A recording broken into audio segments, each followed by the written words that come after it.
in Portland, and then you go and take another trip and rent a home in Portland. Are you going to be all right, man? Well, it's technically not Portland. It's like Bend, so it's about 4 hours away. But there's no snow in Portland. So out here, it's been sunny every day. We took them to go sledding. They've been making snowman, so it's nice, man. You got to mix it up a little bit, dog. Channing's he's just really trying to emphasize why they call it God's country. But I think with that said, we got a special guest. He's a man that needs no introduction.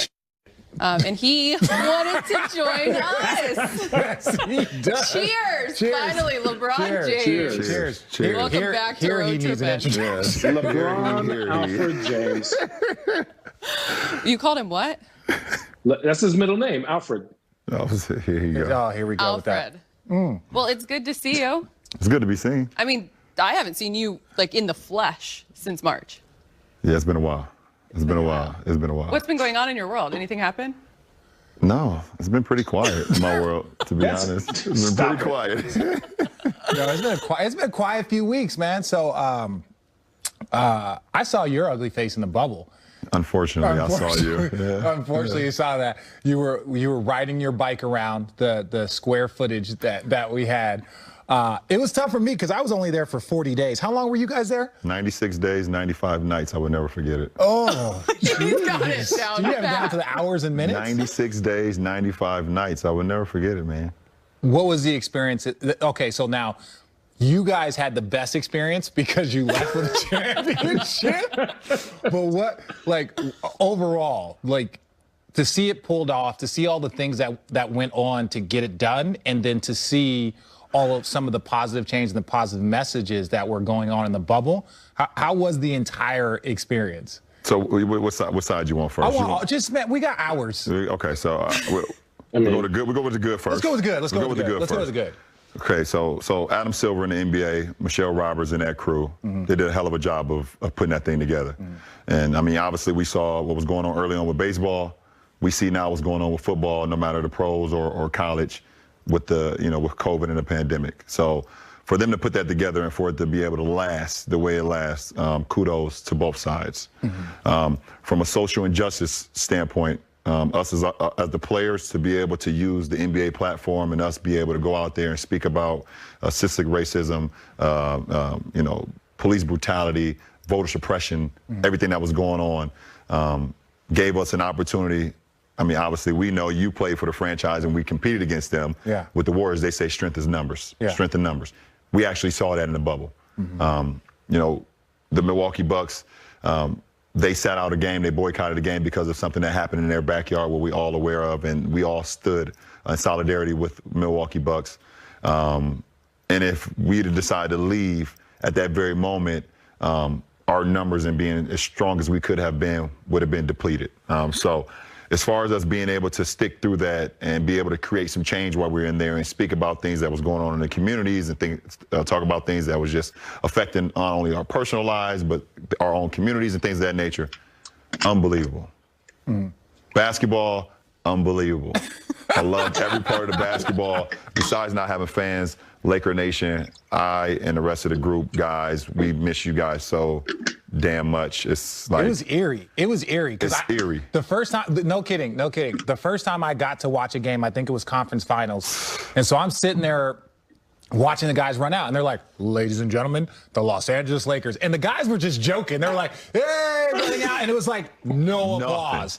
Like, nothing. None. But you would never guess if you were watching it from home. You would never And that's what my mom and my wife were saying the whole time. She was like, for us, at home, it was a great experience. Yeah. And that's another kudos to the league. They did an unbelievable job of being able to showcase it to their fans. Yeah. But for the players, when you ran out there, was nothing. And all you heard was sneakers and basketball, it was like the first AAU tournament you ever played growing up. But even then, the AAU tournaments were at least your mom and them was there. Come on, baby. Yeah, exactly. Yeah. At least you got that. It was literally nothing. Yeah. It was straight dead silence. Okay, so let me ask you this then, from that standpoint, because we even talked, we had a moment where there were moments you would like look up at the crowd, mid-game, emotional, and act as if they were there, right? So you were huge, the one of the biggest leaders in making sure that bubble, the restart, happened. Yeah. So when you experience all of that for the first time, were you disappointed? Were you mad? Were you like, oh my God, this is what it's going to be about? Like, how were you able to process all that? Well, I mean, it's almost the same feeling as when you first time you go to a haunted house. You get excited with your friends are telling you how great it is, and you get juiced up. You really don't realize how scary that shit is until you get inside of that haunted house. Yeah. And that's what I compare to the bubble. We were all excited to get back. We were excited to be playing basketball again. I mean, we stopped playing in March, so we were all excited. But you don't really know what you're getting yourself into until you get inside the bubble and they tell you, that right there, you cannot go outside that gate. You cannot go outside that line. If you go outside that line, the gun line boss from life, if you go outside that gun line, you will be in 14-day quarantine. And that is the last thing that you want to be. You're already inside of a bubble. You're inside of a line. You can't go outside of the gates. You can't do anything beside here. And if they tell you got to be inside your room for 14 days, that's a killer. So Channing, could you handle? Because I did Channing, could you handle? I did a week when I got in, and that was hard. And I talked to you. That was dark. That was dark. Like, could you handle a two week quarantine, Channing, or a week quarantine? No way. I want to say, you know what? This ain't it. This ain't it. Just get me out. I got it. This ain't it. Hang on though. Because you all play on a team where you did win a title, Channing, so you know how hard that is, how awesome it is to be a champion. Would you have done it for that? Yeah, but you didn't know. Allie. I mean, no, we didn't know. But here's the thing, Allie. I was always going out. I was always like walking around, meeting somebing, doing something. I was never in my room. Channing, this guy walks around every city we go to. Is the worst. He goes. He just walks around towns like he's not 7 foot. Why I like Golden State is because there are so many homeless people I could just talk to when you guys got tired of me. I just walk up and strike a conversation. Channing would have fit. But real quick, I want one thing, because when I got there, again, it was so weird getting there towards the latter phase. And so, like, you're talking to, I was just with the crew, ESPN staff, TNT staff, and it was weird because we normally don't get to hang out. Like Allie LaForce, I met her, and Rebecca Harlow. These are people we're never at the same arena at the same time, because they're normally TNT, we're ESPN. So you get a chance to, like, talk to different people and have conversations with them. But they said, like, that 48 hours when the Milwaukee Bucks decided to walk off, no one knew if there was ever going to be games, like, for the rest of this bubble, if it was going to be canceled. They said that the whole, pun intended, that the whole bubble deflated. There were people walking around like, yo, we've been spending, months here prepping for this, and all of a sudden this thing might be completely over. What was that 48 hours like for when you found out them, then as a leader, what the Lakers were going to do? Just take us through that 48 hours. I'll give you the whole story and just break it up a little bit. Up next on Road Trippin'. I was ready to walk away. I had called my wife. I believe it was Game 3 versus Portland that night, the last game. So it was Milwaukee, Orlando, followed by Houston, OKC, and then we were the later game. And so I was taking my nap, and when I get up from my nap, I get treatment with Mike. And I'm sitting on my couch, and I turn on the TV to start watching the Milwaukee-Orlando game. And as soon as I turn on the TV, there's nobody on the court. But the game was supposed to start like 20 minutes ago. So I'm like, what the hell is going on? So this is before I even go to my phone or anything. So as soon as I wake up, I'm start doing that. And they say Milwaukee refuses to come on the court. So I started getting calls and phone calls and things of that nature. And this was still up in the air if they were going to play. No one knew what was going on because, frankly, even the Magic didn't know, what was going on. So the whole league was caught by surprise. So we were just sitting there and wondering what was going on. And as the time went on, basically they said Milwaukee was not going to play. They had made a decision to boycott the game because of what happened in their, in their backyard back in Milwaukee with another innocent black man being gunned down. So I got on the phone with Chris Paul because their game was next. And I called him and Russ, and I told them straight up that there's no way that we can go out on the floor as the Lakers and play our game with what just transpired. What are you guys going to do? And they felt the same way. They was like, we need to get all the information of what's going on because there's still some things that's not been checked off. But we would look stupid if we went out and played, you know, and Milwaukee decided to sit down, and we've been, you know, preaching this solidarity thing as a brotherhood because we are a brotherhood, even when you get blindsided from your brother. That's the question, is that, again, like all the people that know all the guys, like what was that? It's basically like you then come together in that room, and the one thing that comes out of that room is LeBron James gets up and leaves. That's the one thing that comes out. Oh, of course. I mean, of course that's going to. Of course it does. If it was LeBron comes in his room and the last thing he sat down, they would have said that. So. But in the moment, did you doubt? Did you sit down last? Well, what, Channing? Did you sit down last? No, I did not. No, but I'm saying, well, just checking. That would have been a bad obviously, hindsight is 20/20. That's not it. But they made a decision, and as brothers, I understand, and formerly being a part of the brotherhood, I understood that like whatever they were going to do, you were going to support. Yeah, you were going to support. But that was such a big, powerful move that it's like shooting a text to the Players Association, shooting a text to, you know, Chris Paul, like the guys that are the president, the vice president, shooting a text like, hey guys, this is what we're thinking about doing, but we need to make sure that we are unified as a group. That was the one thing that, not to be critical, but could have caused some issues. Yeah. And I mean, as players, we felt the same way. We felt like, you know, we're not against what you guys were standing for because we've all felt it too. And obviously, you know, when it hits in your backyard, you feel a little bit more. But, you know, when we're all together, you know, as an army, you know, if we're an army and we're going out for battle and we say we're here in solidarity, and someone in the front decides to go before we say charge. Now we're all caught off guard. Yeah. Leroy Jenkins. Oh, good. I'm glad you got to it before I did. Damn it, Leroy. Damn it, Leroy. So that's what happened. And to be honest, I was ready to walk away. I was ready to walk away. I had called my wife and called my mom and told them that I was probably headed home. Why? Because there was no plan. After we decided to do what we did and we boycotted the games, what's next? What the hell are we doing next? Oh, so we're going to just go back? Okay, now game 3, Lakers versus Portland. What the hell? What are we doing? We've decided to take off these games for the right reason. Okay, but there's some other issues that needs to be dealt with as well. What is our plan? And at that moment when I walked out, we sat there and talked for 2, 3, 4 hours, and there was still no plan. So I walked out because my time is very valuable, and I knew what could help the change. Yeah. But when you're dealing with a group of a lot of emotional, you know, a lot of ego, a lot of guys that's passionate about themselves and what they believe in, then it's hard to figure out a plan at that very moment. So it was best for me to step out. Yeah. Well, look, look.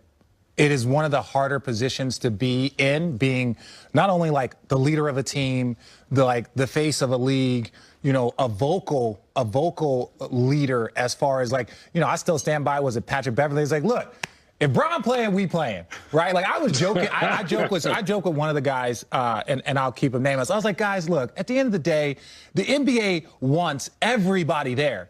But they only need like 5 people there. They need Bron, they need Giannis, they need James. You know what I'm saying? Like they'll figure it out the rest of the way as long as they can sell. You know, they need the Lakers, they need the Celtics. It's like, yeah, everybody can sit here and be like, oh, well, it's like, yo, at the end of the day, like the league needs about 10 guys and about 5 teams. Everything else is like a bonus from a standpoint of like what they're going to advertise, what they're going to do. So when Pat Beverley says like, yo, look, if Bron say we playing, we all going to show up. But the other side of that is when all the drama happens, everybody looks at, you know, exactly. you. LeBron. Yeah, everybody looks at you, and it's like, however you handle it, however you don't handle it, they still looking at you. And yeah, because he's a drama queen. He loves it. Shut up. By the way, that's why he's here. Yeah, that's exactly You why he's literally here. told me that we could not do Road Tripper without Channing. Are you mad? I know I did. By the way, I'm like, we're going to cut Channing off and getting back to his making of snow cones and snowman. No, but yeah, I understand that. I understand that, RJ, and that's the way it was, and that's my responsibility. I get it. You know, as much as you know, you can hate it at times. you say, okay, why is it always on me? That's the position I've been put in. So I needed time to digest it. So I walked out. I was ready to walk away. But also I understand that it wasn't just squarely about me. Yeah. So I needed a moment to digest the whole situation, to actually sleep on the whole situation.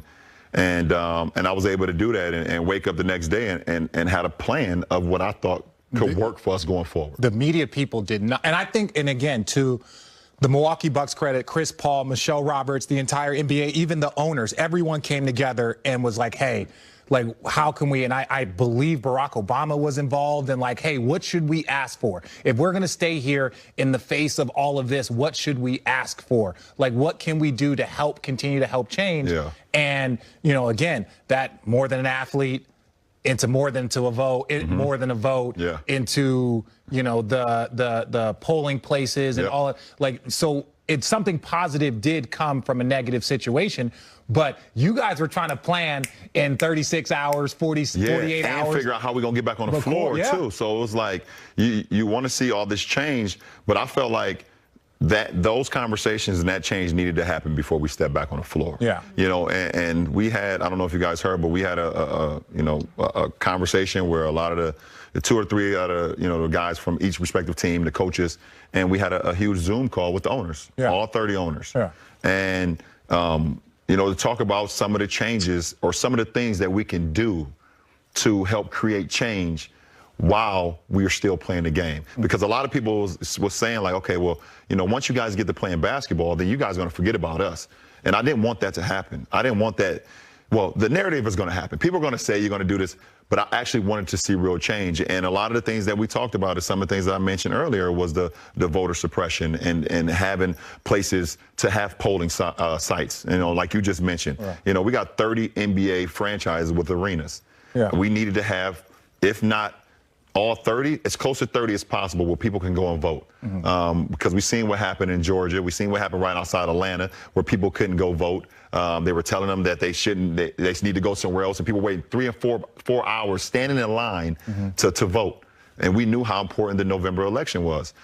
We also seen the things that was happening in the community with police brutality. And we wanted to be able to put in an initiative or something that can hold our police people accountable, just like everybody else. It's not just the police, though. It's everybody. Yeah. Any one of us in this world or in America where we live in, if you do something that harms other people, you're held accountable. Yeah. And we felt like at that point in time, the police were not being held accountable. Yeah. So those are some of the things that we talked about. And then being able to start up just more initiatives to be able to give our communities a safe way to be able to continue to learn. Because in the Black community, we always talk about we want to see change, but we never go out and do it. And the reason we never go out and do it because we've been so jaded and been so scared because everyone is saying that our word or what we believe in doesn't matter. So over the course of time, that's why if you had, like my mom, who's 52 years old, this is the first year she ever voted. Wow. First year she ever voted because she never believed that her vote mattered. Yeah. She never believed it. Not only did it matter, she was like, they don't give about us here in our community. Why should I go out and help create? Biggest power moves and opportunities with more than a vote. Did you know at the time that your mother had never voted? I did not. No. There's some things, Allie, that your parents will not tell you. Like, baby, you're doing a good job in all that voting. Baby, you're doing such a good job. There's some things that when you get older, you'll find out about your parents, your mom or your dad, and some of you guys who have siblings that you was like, I did not know that about you. Yeah. Until they tell you, until they're ready to tell you. And so what's the word then for you, one, to see the impact and what it's going to continue to do for years to come with more than a vote, and especially factoring that in? Well, one thing I want people to understand with more than a vote, it's not a political stance. We did not go out and set out and say, okay, this is who you should vote for. Yeah. We just educated the people, put the people in place in communities to be able to let them know this is your right. Yeah.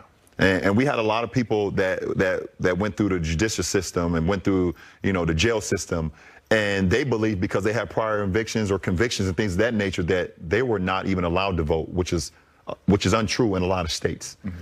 Snoop Dogg, who's a good friend of mine now, He was one of those guys that didn't know that did not know he had the ability to vote because of prior conviction, and this was his first year voting as well. And we just wanted to engage into our communities, you know, especially some of the big communities, Detroit, Michigan, and Atlanta, Georgia, and Philadelphia, Pennsylvania. A lot of these communities, Miami, Florida, that just hold a lot of power. But the minorities, they don't go out and vote because they don't believe that it matters. That it matters. And like I said, we hear the word change. Mm-hmm. Okay, so this is how you create change. So we're going to give you the education behind it. We're going to give the power. We're going to put the people in place to help you understand your power. Channing, did you vote? Yeah, I did actually. Mail-in vote, buddy. Thank you, Portland. Shockingly, low-key, this is the first time I voted I thought I was registered, but I was registered in Phoenix, and I had to re-register in Oregon. And it was actually really, really, really easy. I was shocked. And I just mailed it in, and I made sure to follow it and made sure it got tallied correctly. So, you know, I voted. No, it's funny. It's funny you say that, Channing. Sorry to cut you off, Allie, but a lot of people don't understand how easy it is. You know, they're very intimidating by the word vote. You know, they don't know how it's so easy. You get your pamphlet, and you can literally do your research on the candidates that's in your because it's not just about the president. Yeah, senator. Right. Yeah. And a lot of it matters within your local. Because you know, the local people, that's, you know, your local judge or your local city councilman, sheriff. Yeah, sheriff. They're the ones who are creating the change or not the change that you would like. Yeah. So being able to vote on that right person, man or female, is very important too. So being able to do your research on that. And you can also register to vote in a state that you live in, even though you don't have a license there. I still have an Ohio license, and I still could register in California, which I had no idea. I thought it was going to be this awful process, and it was easy, efficient, able to get done. So you're saying you didn't vote, and I'm joking. I'm just basically didn't vote. Between the lines. Yeah. Before we move on from this, because I think it's very important, what's next for More Than a Vote? It's not going to go away. No, we're never about a one-off. You know, we're trying to figure out ways right now we can continue to implement change in communities, not only in my home community of Akron, Ohio, but communities all over America, and hopefully create change in the world as well. So we're looking for opportunities. There's a huge Senate race that's going on in Georgia coming up in January. You know, we're tackling that. Stacey Abrams, who's down there, is a monster. Shout out, Stacey, you're unbelievable. And everyone in the city of Atlanta, you guys have done so much great stuff, and also in Georgia as a state. So we're going to get behind that and hopefully continue to create change. Of course, we commend you for that, because that is not an easy responsibility on top of all the expectations and responsibilities you have, to be a basketball player. Yeah, so before we move on from all the bubble, you have celebrated 2 championships in Miami when you guys won at home. You celebrated your 3rd championship on the road, and everyone heard about the detour to Vegas, heaven forbid. And then look at me like that. I looked up and you like this. We'll leave it right there. And your 4th championship was in a bubble. What was the celebration like?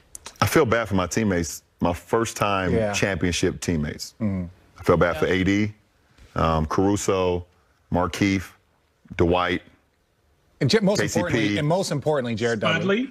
Jared Dudley, my guy Duds. My guy Duds. Talon and Rooks, Kostas and Devontae. Hopefully I'm not missing anyone. I feel Kuz. Yeah. Your whole team other than you and Rondo. No, me, Rondo, JaVale, Quinn Danny. Cook, Danny. What are you talking? We got champions, man. I forgot about that. I feel bad for them. Because they don't know. It was bad. I was there. They don't understand the power of a championship celebration. From the partying, to the parade, and then back to the partying. Yeah. We have not been able to do that. And it burns me, because as a champion, you should feel that. You get the locker room celebration. Which I still feel like you guys lived Which is amazing. The locker room celebration is amazing, but it goes like this. Yeah. All right? It goes like this. So you know, okay, as fast as that goes, you say, okay, we're going to have the parade. We know that we're going to have an unbelievable time at the parade with the fans, celebrate with the community and the fans, things of that nature. And then we're going to have our celebration where we go out and have fun and party and things. it was just like 2020. It's just effed up. But so everybody, so again, there's always the conversation, and this is one thing I will say. People were like, oh, was it a real championship? Is it this? Is it that? And I was like, yo, I was in there. I saw how hard it was to rev yourself up, to amp yourself up. No home court advantage. None. No home court advantage at all. None. And so it's like when you don't have that home court advantage and you're sluggish, you're tired, and it's like, but we're going home. Yeah. Our fans are going to be ready. Right. They're going to be loud because we're down 3-2 or whatever it is. There was none of that. This was harder than a normal championship, in my opinion. Just imagine in 16, RJ. We're down 3-1. Which one there's nothing in here. If we're down 3-1 and 16, yeah, and we're not going back to Cleveland, and we're just playing another empty arena. We're just playing another game in the bubble. Golden State may beat us by 100. Yeah, the greatest game I've ever been a part of is Game 6 in Cleveland. Because it was like the minute we stepped on the floor, we knew that there was no chance we were going to lose that game. Right. Right. Like now, we didn't know what was going to happen in Game 7. Yeah, 3-2. I mean, 3-2. It was 3-2 in Cleveland. Oh God. Channing's still having PTSD. Yeah, he is. He said, please don't take it back to this. Please don't talk about it. Yeah. No, he's complaining because he doesn't think Richard can open a wine bottle. Oh, I'm not. Yeah. Oh, I mean, poor Bob. Oh, look. Come on now. You don't have to have your own wine to be able to open a wine bottle. You hear that, Channing? Yeah, but Richard doesn't even drink wine.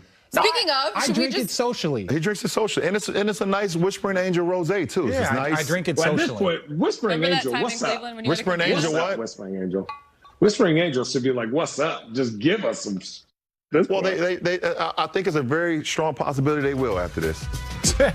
Ooh. You think? Yeah, I believe so. Hey, what's up? Up next on Road Trippin'. I moved to Cabo in the off season for a couple weeks out of the year. I was drinking tequila. Yeah, wrong one. Oh, that's the crusty bottle next to it. Yeah. If you watch Camera 3. If you watch your videos, my favorite part is legacy, life, and Lobos. Ooh, no, Legacy, other way. Lobos. Lobos. You know. But this is my thing. How did you have that? We are a pack. We are a pack, man. Yeah, but my thing is this is like, man, like obviously I know you are fluent. You are fluent in several different alcohols, but man, I'm gonna get on board with the tequila, but I had to go eat something. I was like, man, if I'm gonna be sipping on tequila this morning. No, see, so I brought it because I wanted you guys to try it at some point while we're here, and also be able to get, just let it sit there. It's a beautiful. How did you get it scripted? How did you get scripted like that? 2020 NBA champions. You know a guy? I know someone. I know someone who knows someone.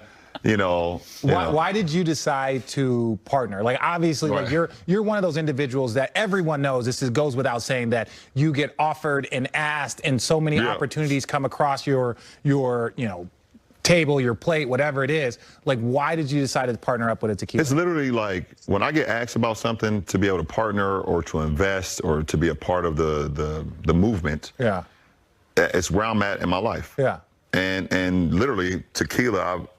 It was a point in my life. So was it 2 summers ago or last summer?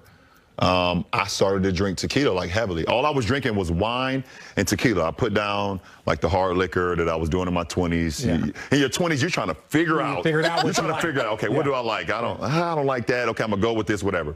I realized in my 30s that wine and tequila is like, I'm good with that. Yeah. And so I was really starting to drink tequila, and 3.5 years ago, I bought a place in Cabo. A nice vacation place. Partnered with a couple guys, and we got a house in Cabo. And if you know any better, in Cabo, tequila is king. Yeah, it's king. So I will go to the bar. We have like a little beach house. We have like a beach house bar at our property, and they have 100 different tequilas. From blancos to reposados to añejos, Casamigos, extra añejos to mezcals. You got Casamigos, you got Casa Dragones, you got. Y'all make a mezcal? Ooh. We do make a mezcal. That's what I need the mezcal. We do make a mezcal. That's because he's a whiskey guy. We got four. You like a smoky. Yeah, we got four. We got 4 kinds. We got a Joven, which is the equivalent of Blanco, which means young. Yeah. We got a reposado.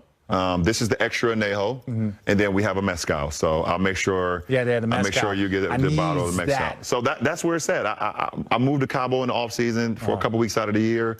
I was drinking tequila heavy, eating tacos. Why does she find this funny? And now I have a tequila Because company. I just feel like he really always humbles us because Channing just goes up north in Oregon, as you mentioned at the start of this. Channing's And Bron's like, I'll just buy a property in Cabo for a couple weeks. Well, literally, I'm just giving you guys I always tell you guys the truth. Yeah, but Channing's driving up north to go to more wine, to get more Oregon wines. The Oregon Pinots are amazing this time of year. And them things were slapping. I'm gonna tell you this. You tripping? They say they slapping. Look, Walla Walla, Washington. There's some great Pinots in California. I just haven't had a chance to go down there and take trips. But listen, we got things on the move. So why we haven't had a chance to come down to California? I mean, it's so far, huh? I haven't been on a plane since March.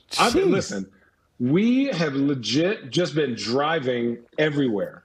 It's just, I got 4 kids. I got people that help out with my kids at home. So I'm kind of in the middle. I'm not like doing on the front anything. lines of this. I'm not doing anything at home. I got people that help with the kids. I'm literally just. So basically, I just you told don't us you I have don't the like ability to get away. You just have not taken advantage of it. That's basically what you said. I have help at home, and I'm stuck here. Do you have a barber at home? Nah, man. Listen, look. I know it's bad when somebody goes backwards. When somebody goes backwards, it's bad. For sure. You got to be like mid-40s to start going backwards against the grain. First of all, Richard got hair jelly right now. Look at these curls. You're so jelly. I don't. Richard, if you had an opportunity to grow these locks, these luscious curls, I did see the beautiful university. Was it Arizona? Damn right. Oh my God. They posted, some throwback highlights of my guy RJ, and he had a beautiful grain of hair. Lineup. He had a beautiful grain of hair. Yeah, I was blocking shots. That was 1997. Hitting the side of his head on the phone. Oh, yeah. Windmilling. Yeah, I was like, ooh. I show it to my kids now. They be like, they know. I was like, because it was on Twitter. And so I'm like, Daddy, can we watch the video of you dunking? Because there's like, Daddy, is this in the olden days? I'm like, yes, son, this is standard definition. So I'll sit there and like, Daddy, can I watch this? And I was like, all right, son, we can watch the 2-minute video of me dancing. I was like, yeah, don't forget. They didn't post one of Channing though. No, they don't have highlights of like hard hard board slaps and layups. You had booms? First of all, I had booms in college. Please explain. But dunks. I was getting dunks. I was a true center in college. And then they had me my rookie year, had to guard Shaq in Miami. I said, this ain't it. I said, this ain't me. I said, this ain't me. So you stopped being true? Yeah, no more true to it. I'm going to be a false center now. I'm going to be a real false center. Shaq turned you into a false center. There was no guard centers at all. Because back in the day, like my rookie year, there was like Shaq, Yao. There was Dikembe, like strong dudes like Tim Boozer, Duncan. Dikembe, Right. Tim Duncan. Strong-ass dudes like Jahidi White and Is that real? Jahidi White was like a bull. I thought he just made that an up. animal. You was had an the animal. goons in He was big, Seattle? dude. Yeah, remember the 2 goons in Seattle? Yeah, for sure. Right? All them dudes. I said, you know Danny what? This ain't me. Yes. knocking people out. Oh, man. Yeah, for sure. He fouled me so hard one time that I said, you know what? I don't know if I love basketball this much. I'm not ready to die. You made a hell of to a die for living this. on the 3-point line as a 7-footer. Look, thank you. Listen, look. He should Allie, thank those guys because he's ranked like right there. Don't you got like, where are you ranked like as the most threes for a 7-footer, Channing? Like 1 or 2, maybe. I love it. Yeah, then he's like 1 or 2. Usually when someone says, then you get to like maybe like 5, maybe. He said, 1 or 2. But, those guys Give are or coming. take. Like Porzingis is going to, keep knocking down threes if he can stay healthy. You got to stay healthy. Listen, look. Amazing. Damn. But it's like, Season's damn. coming up. Yes. You've touched a basketball twice. Yeah, season's Make coming the up. transition. How are we going to get through this with COVID, dog? Hang on. There's What? there's What did I that. miss? But there's also like the team that is not here any longer. You have your guys that like just recently in the last like You didn't even get a summer to rage with them. I know, right? So I got to give a shout out to Danny Green, Rajon Rondo, Dwight Howard, JaVale McGee, Quinn Cook. Kuzma. Shut up. edit. Kuz, I'm kidding. Shut up. I'm kidding, dog. Come on. Kuz just put out an ad yesterday too. He about did. he put out a good ad. Kuz. You can't say that. Kuz tweeted. Kuz is sick of it. Yeah, Kuz is sick of Laker fans give out, Kuz give out PSP, they singing and apologizing. Right. Kuz, that was funny. A lot of respect on that. Yeah, so, Dwight Howard, JaVale McGee, Rajon Rondo, Danny Green, Quinn Cook, obviously, we don't win the championship, and RJ know what being a part of a championship ball club, no matter if you play 0 minutes or you're 30, 40 minutes. That all ties into one because we all challenge each other every day, and there's times where the vets don't want to practice, where those guys who haven't played, they have to practice to keep it going. I wish Rajon well in Atlanta, Dwight and Danny in Philly, JaVale back in Cleveland. Yeah, dope. And Quinn, I mean, he's a pro. He's gonna find a. He's definitely gonna get a spot. He's definitely gonna get a look. Hopefully back with us. We still have 2 roster spots. Hopefully we may bring them back. So, so kudos to those guys. Much respect. Love those guys. When you win a championship with a group, it goes on forever. You could talk about it for the rest of your life. And then I move on. To dealing unfortunately, with but fortunately, yeah, to my new teammates. And I'm happy as hell to have Big Mark Gasol, who Laker Nation, first of all, know that he was traded on draft day for his older brother. Yeah, he's supposed to be a Laker. Do you think Powell's coming out? Do you think Powell's coming back? We see. We see. Maybe, I mean, we'll see. We'll see. We'll see. We have Mark, who was traded on draft day. Because Marcus is going to be in year 20 now, right? Because I played 17. 13. What? Not Mark. I mean Powell. Oh, I was about to say. Me and Powell are the same draft class. Yeah, Powell was what, 01? 01 with you? Yeah, 01. So that would be 19, 20? Yeah, so he's got to be 20. He just posted that video the other day on Instagram. I didn't see out it. in the gym. Okay.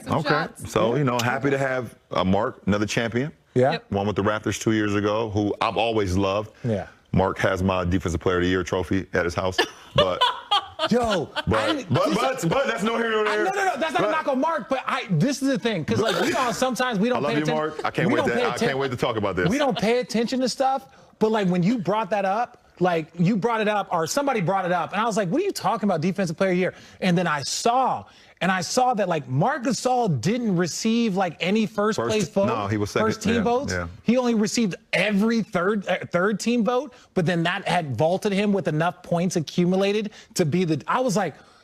Yeah. I was confused. Look, not that, because this was weird. It's not that Memphis wasn't a great defensive team. They was a monster. They were a monster, but it was Tony Allen, Zach, him, Conley. They were loaded, but it was he got all the credit, and so I didn't know. And I'm glad you brought that up. But continue. But I'm extremely excited to have Mark. Nevertheless, Wesley Matthews, who I've loved to compete against, and his father is a former Laker as well. Oh, that's dope. So we got 2 guys. We got 2 guys who have family Laker ties. Yeah.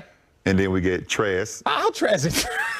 Now we got Trez. How Trez ended up here with the Lakers? We knocked on So basically, Bron isn't playing till February. First of all, Trez was the next door neighbor. We knocked on his door and said, "Do you like?" Yeah, he said he felt like the Clippers didn't like what was going on. How did Trez end up with the Lakers? And we landed Trez. I mean, that was honestly the moment of free agency where everyone was like, "What?" Yeah. Yeah, including some of his teammates.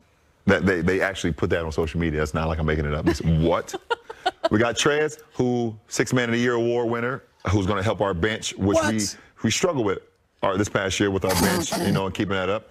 And then you've got the runner-up. And then we got the runner-up 6th Man of the Year award, and Dennis Schroeder. So that was a pickup. Who I call his nickname. I don't know if he like it or not. We have not had the conversation, but he's Dennis the Menace. Dennis the Menace. Because I love what he brings to the game. His tenacity. He's a dog. You gotta let him go. He gets under the skin. He's a Richard Jefferson, Draymond Green type guy where if he's your teammate, you love the out of him. If he's not, you can't stand him. That's not funny, Sonia. Hey, by the way, and Sonia, she understands exactly what I'm saying. If he's your friend, you love him. If not, you're like, oh my God, get this jerk away from me. I love Dennis Schroeder and what they're going to bring to our team. And can you all repeat? We can. I mean, it's that simple. I mean, we absolutely can. Like RJ said with the Nets, first of all, it all starts with health. Yeah. You have to have some luck. You have to have health. If we can stay healthy, but we did get younger. And we got the 27-year-old point guard. We got the 27-year-old 6th Man of the Year award in Trez. We got younger. With Mark. We got Mark, who's a Defensive Player of the Year, and his IQ not only playing against him in the NBA, but also playing against him versus Spain national team. 5. You told us we had 90 minutes. We've gone to 10. Yeah, but I mean, what you But got? we had a potty break. We got the bubble. We got this upcoming season. We got upcoming season. How are we going to be able to do this? And I don't mean this in a negative sense. I want to talk so about. we got 4 Christmas games. We can see that it's progressively getting worse. Preseason game 1 in 13 days. What? Is it really? In 13 days, and LeBron James has touched a basketball twice. Yeah, I think he's going to be okay. It's going to be 3 times that I'll touch this green one. Right here. I'm going to touch that one. Preseason, I'm not quite worried about. I am rounding 36. James Worthy is going to be really mad if he comes into this studio and has to talk about basketball without you. Listen, big game, James. I love you. Hopefully see you in the studio. We're going to have a stogie together. We still need to have a championship stogie together for sure. Toast to this tequila. That's nor here nor there. We say that for the side. But don't worry about me in the preseason. I'm not worried about you in basketball. I want to know, as an individual that pays attention to this stuff, like, how is it? Like, we watch now. It's like you see all these college football games getting canceled, postponed, and college basketball is like, we're ready to start. Right. It's like, no, you're not. No one's starting. College basketball has done what they needed to do. They just went, literally, they would send teams to an area for 10 days, and they'd get 3 straight games in. Yeah. So that they could, like, limit the travel time. That's actually they're smart. doing what they can. It is smart. And it's very smart. So I'm very intrigued on seeing what's the protocol is going to be. There's been discussions. There's been talks. They wanted to make sure that we can get the season going, obviously for a lot of different reasons. Money. The biggest reason. But the safety of our players and the safety of our owners and the safety of our GMs and the safety of our coaches and training staff and things. That's more important than anything. It's 111. I always catch that. 11-11 and 111. It's tattooed on my hand. Yeah, okay. Yeah, it's weird. Weirdo. But you still have the stop sign? Yes, I got the stop sign. Yeah, yes. I'm still not stopping to drink. So but I'm very intrigued on seeing how they deal with this, because we all know that COVID is still very active. It's actually, and they actually told us that in the winter it's going to be more active than any time, and that's what we're in right now. Yeah. You know, either if you're seeing snow or not, this is the winter time, and it's picking up steam. So. I just want to see. I want to see how we tackle this. Well, the schedule is supposed to come out. And you see the NBA, they know. But it comes out in parts. Yeah, they say it's coming out in part 1, part 2 stuff, and they were saying like teams are going to come and they're going to play like